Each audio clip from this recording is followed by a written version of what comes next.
Azroil alayhissalom Rasululloh oldilariga o'tirdilarda, salom alayk qilib diydorlashganlardan keyin, "Ya Rasululloh, Alloh sizga izn berdi. Sizni ruhingizni olgani meni jo'natdi. Izn bersangiz olar ekanman. Agar izn bermasangiz ziyorat qilib qaytaman" dedilar. "Men Robbimning huzuriga, mahbubimning huzuriga shoshilyapman. Oling" dedilar.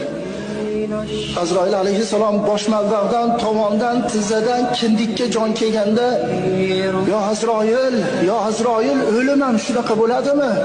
Meni ummatim qanday chidar ekan? Ya Azroil, meni ummatimga qattiqlik qilmang, qo'pollik qilmang, muloyimlik bilan oling" deb, o'sha paytda ham men ummatimni o'ylagan edim desalar. Hazrat Ali aytadilarki, Rasulullohning oxirgi holatlari-yu, namozga ummatimni buyuraman,